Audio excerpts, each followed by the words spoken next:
They laughed at him. That's the part nobody wants to talk about now. The neighbors laughed. The county commissioner laughed. A real estate developer from Nashville actually used him as a punchline at a Chamber of Commerce dinner, called him the most expensive piece of stubbornness in Calhoun County. Everyone laughed. And then the highway plans changed. And suddenly, the man they'd been laughing at for 7 years was the only person standing between a billion-dollar infrastructure project and a complete collapse of the timeline. Suddenly, nobody was laughing. This is the story of Earl Briggs, a 67-year-old cattle farmer from rural Tennessee who refused to sell his land when every single one of his neighbors cashed out and moved on, who held out through 6 government offers, 2 legal threats, and 1 very long, a very cold winter when people in town stopped speaking to him altogether, and who turned out to be the only person who understood what was actually under that ground. It's important you understand what this part of Tennessee looked like before any of this happened. Calhoun County isn't the kind of place that makes the news. It's the kind of place where the gas station is also the post office, and everybody knows your truck by sound before they see your face. Farmland going back generations. Families who'd worked the same acreage their great-grandparents had broken with a plow. Earl Briggs had 340 acres of that land, cattle operation mostly, some timber along the eastern ridge, a creek that ran cold and clear through the back pasture from October through May. It wasn't a fancy life, but it was a complete one. Then, in the spring of 2014, the Tennessee Department of Transportation announced the Corridor 9 expansion, a 4-lane divided highway designed to connect 2 growing industrial zones and relieve the stranglehold of truck traffic on the old 2-lane state roads that cut through the county. The route, as proposed, ran directly through the heart of the agricultural belt, through Earl's land. The acquisition agents came in waves. First came the preliminary notices, official letters with state seals explaining the process, outlining rights, listing timelines. Most people read those letters with a sick feeling in their stomach and then called their cousin who knew a lawyer. Then came the offers. And the offers, honestly, weren't bad. The state was paying fair market value plus a 15% relocation premium.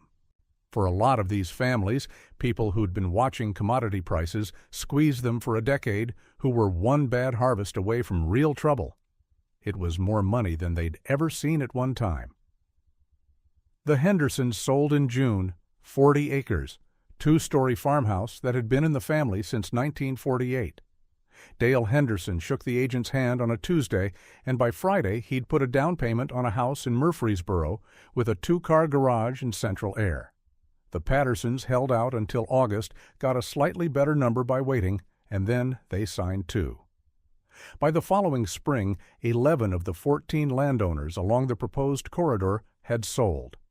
Everyone was waiting on Earl. Let me tell you about Earl. He was not a complicated man. That's not an insult. It's the truest thing I can say about him. He wore the same style of work boots he'd been wearing since 1987. He drank his coffee black and too hot, and he didn't apologize for it. He went to church on Sundays not because he thought God was keeping attendance, but because it was a good excuse to see people he liked. He had 2 daughters, both gone, one to Knoxville, one to Atlanta. They called on birthdays and holidays and sometimes in between, and he was always glad to hear from them. His wife, Carol, had passed in 2010. After that, it was just Earl and the land and the cattle and the particular kind of silence that a farm has at 5 in the morning when the mist is still sitting in the low places. He was not a man who talked much about feelings, but he was a man who paid attention. When the first acquisition agent, a young woman named Jessica Park, our earnest and professional, came out to Earl's property in the summer of 2015, she had her folder of documents and her talking points and her genuine belief that this would be a straightforward conversation. Earl walked her around the farm for 2 hours before they ever sat down to talk numbers. He showed her the creek. He showed her the ridge. He showed her the low field on the northwest corner, the one that, he pointed out, had been underwater 3 times in the last 12 years during heavy rain seasons. "That field right there," he said, pointing, "is where your road wants to go." Jessica looked at her map. The proposed route did, in fact, run through that section of the property. "We have engineering surveys that account for drainage conditions," she said. Earl looked at the field. He looked at the sky. He looked back at the field. "Mm-hmm," he said. That was all he said. He turned down the offer, politely, completely. Over the next 2 years, the pressure on Earl Briggs became significant. The state came back 4 more times. Each offer was higher. The final number, the one delivered in a certified letter in the fall of 2017, was nearly 3 times the original. The county commissioner called Earl personally. "Look, Earl, this project is happening.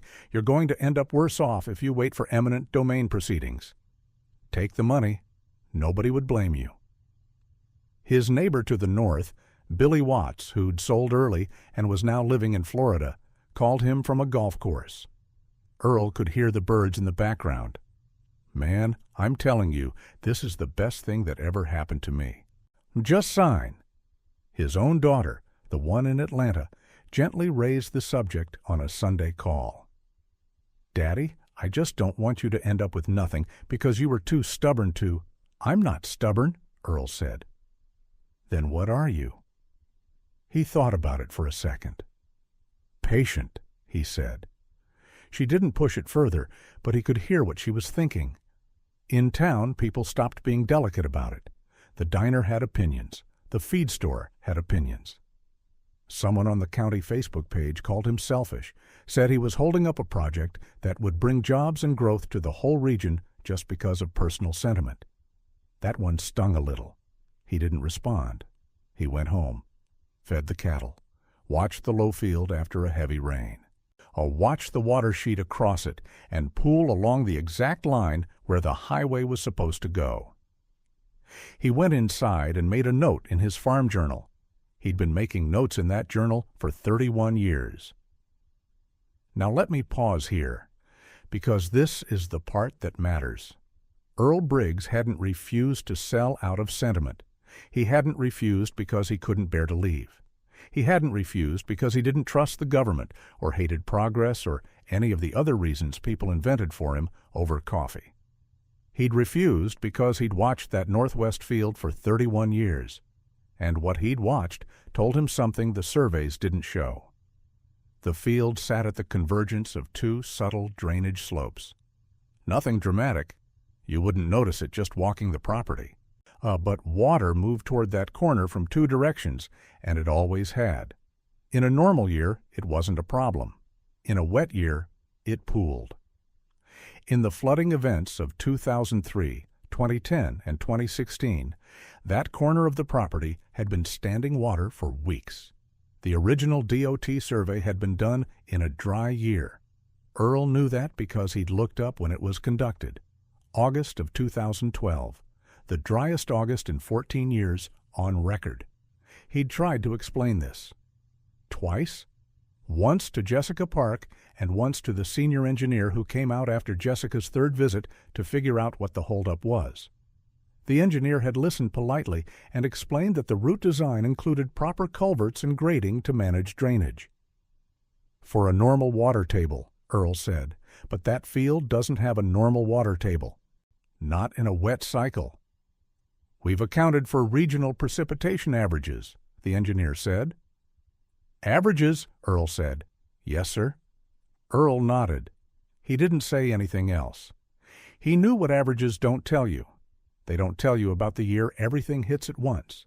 They don't tell you about what happens when the ridge sheds and the creek backs up and the 2 drainage slopes both run full at the same time and that corner of the field doesn't drain at all, for weeks, because the water has nowhere to go. He knew because he'd seen it 3 times in 31 years. He just couldn't prove it on paper. And they weren't asking for his paper anyway. The winter of 2018 was wet, historically wet, the kind of wet that meteorologists reach for words like unprecedented to describe. The Cumberland River system backed up, and the low counties flooded. Roads washed out across Middle Tennessee, and the stretch of Corridor 9 that had already been built, the sections on either side of Earl's holdout property, the ones on land the state had already acquired and broken ground on, started showing problems. First, it was minor, some settling in the subgrade, surface cracking. Engineers came out, assessed, repaired, wrote it off as normal, settling in new construction. Then in February, a section of the newly graded roadbed on the Patterson property, the land sold 3 years earlier, subsided. 6 inches of drop across a 40-foot span, overnight. The engineers came back, this time with more equipment. What they found when they drilled down was not what anyone had expected. At the subsoil beneath the western portion of the proposed corridor, the portion that ran through the parcels that had been sold and cleared, was saturated, not surface-level wet, saturated deep. Water moving through the substrate in ways that the dry year survey had never detected. The cleared land, without its vegetation cover and root systems, had lost what little protection it had from subsurface water movement. The geotechnical report took 8 weeks to complete. When it landed on the project director's desk, she read it twice before she called anyone. The proposed route, as designed, was not buildable at acceptable cost. Ground stabilization would be required across nearly 2 miles of the western corridor, a remediation process that would add 14 months and somewhere between $60 and $90 million to the project.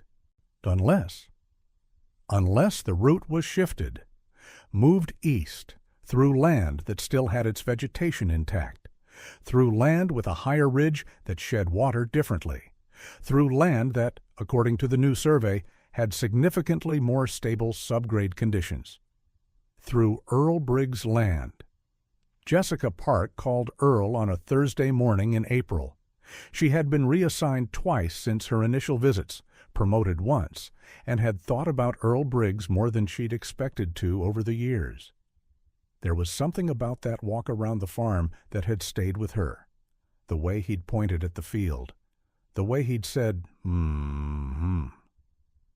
Briggs," she said when he picked up, "I don't know if you remember me." "I remember you," Earl said. She paused. "There have been some developments with the project?" "I heard." Of course he'd heard. This was Calhoun County. "The route needs to be reconsidered," she said.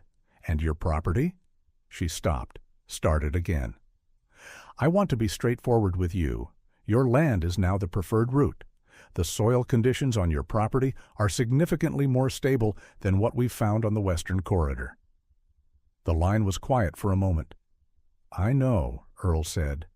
Another pause. Longer this time. "Mr. Briggs," Jessica said carefully, "did you know this was going to happen?" Earl was quiet.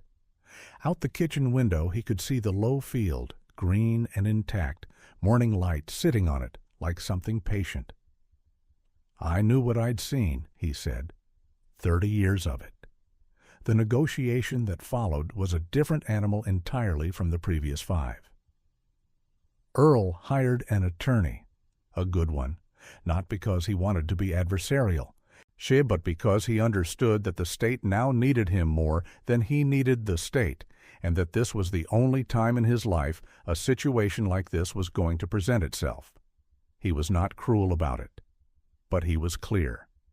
The final agreement included fair market compensation for the land at current value, which, given the highway adjacency, was significantly higher than the 2015 baseline. It included a retained parcel of 60 acres on the eastern ridge, deeded back to Earl free and clear. It included a documented corridor easement that guaranteed his remaining cattle operation year-round water access across the new infrastructure. And it included, at Earl's specific, a quiet insistence, a written acknowledgement in the project record that the route revision was recommended following the validation of landowner-reported hydrological observations. The state lawyer had looked at that clause for a long time.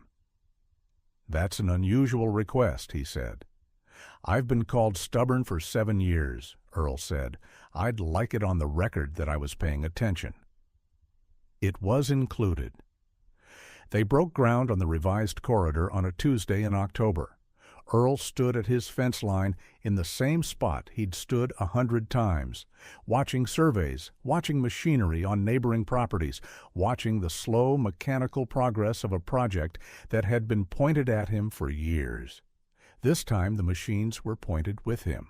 His daughter, the one from Atlanta, had driven up the night before.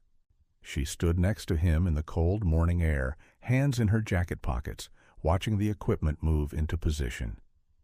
"You knew," she said. "It wasn't a question." "I suspected," Earl said. "There's a difference. Not from where I'm standing." He almost smiled. "Your mother used to say the land doesn't lie to you. It just doesn't speak up until it's ready." His daughter looked at him. "You waited 7 years based on something Mama said?" "No," Earl said. "I waited 7 years based on 31 years of watching that field after it rained." The first machine broke ground at 8:14 in the morning. Earl watched for a while. Then he went inside and poured himself a cup of coffee and didn't say anything else about it for a long time. The highway opened in the fall of 2022. By then, a few things had happened. And the story had gotten out, the way stories get out in small counties, then picked up by a regional paper, then picked up by one of those human interest aggregators that feeds the bigger outlets. Tennessee farmer refuses to sell, turns out. He was right all along. It ran in a few places. Earl did one interview with the local paper and declined the rest. The 60 acres he'd retained on the eastern ridge had, with the highway now adjacent, become commercially interesting in a way that nothing in Calhoun County had been commercially interesting in a generation. He leased a portion for a truck stop development. He kept the rest. He was not, by any standard measure, a rich man, but he was a man who had held on to something real while everyone around him had let go. And what he'd held on to had, in the fullness of time, revealed its value. His neighbor Dale Henderson drove back through in the summer, just passing through on his way to somewhere, and stopped at Earl's gate. They shook hands. Dale looked around at the intact ridge, the green field, the cattle moving slow in the afternoon heat. "I don't know whether to be happy for you or sick about myself," Dale said. "Be happy for me," Earl said. "That's the easier one." Dale laughed. Earl almost did. "Here's what I want you to take from this story, because it isn't really about a highway. It's about the difference between information and knowledge. The state had information, survey data, precipitation averages, geotechnical models, consultants with degrees in software and confidence. Earl had knowledge, but 31 years of watching one specific piece of ground behave in one specific way under one specific set of conditions. No chart, no model, no PDF. Just presence, just attention, just the willingness to stay long enough to actually learn something. The experts weren't wrong because they were bad at their jobs. They were wrong because they compressed the world into data that was collected on the wrong day, in the wrong season, and applied to a problem that didn't forgive the compression. Earl couldn't prove what he knew. He couldn't make them believe him. All he could do was refuse to pretend he didn't know it. That's the quietest kind of courage there is, not the kind that makes speeches, not the kind that goes viral, the kind that just holds on, year after year, offer after offer, winter after winter, because letting go would mean saying that what you know isn't real, that you didn't see what you saw, that the ground didn't tell you what it told you. Earl Briggs didn't let go of that, and eventually the ground proved him right. The highway runs through Calhoun County now. Trucks roll through at all hours. The industrial corridor it was built to connect is humming. People have jobs because of that road. Some of that road runs through land. Earl Briggs refused to sign away when everyone, the government, his neighbors, his own family, told him he was wrong. He sits on his porch on the 60 acres he kept. He can hear the highway from there, that constant low presence of something moving. He doesn't mind it. He still gets up before dawn, still drinks his coffee too hot, or still walks the eastern ridge when the light is right and the mist is in the low places. He still writes in his farm journal, not because anyone will ever read it, but because the land is always saying something and someone should be paying attention. If this story hit different for you, share it, because there are people in your life right now who are holding on to something real while everyone around them says, let go. Maybe that person is you. Don't let the noise make you forget what you know. And until next time, stay patient, stay watching. The ground doesn't lie. It just takes time to speak up.